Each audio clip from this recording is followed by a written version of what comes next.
భారతీయ సినీ సంగీత ప్రపంచంలో ఒక స్వర్ణయుగానికి తెరపడింది.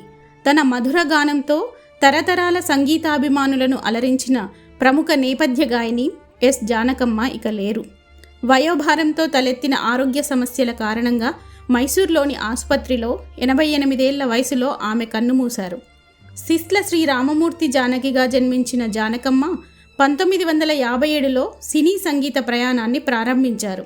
ఆ తర్వాత 6 దశాబ్దాలకు పైగా తెలుగు, తమిళం, మలయాళం, కన్నడ, హిందీతో పాటు 20కి పైగా భారతీయ భాషల్లో 48,000కు పైగా పాటలు ఆలపించి అరుదైన రికార్డు సృష్టించారు.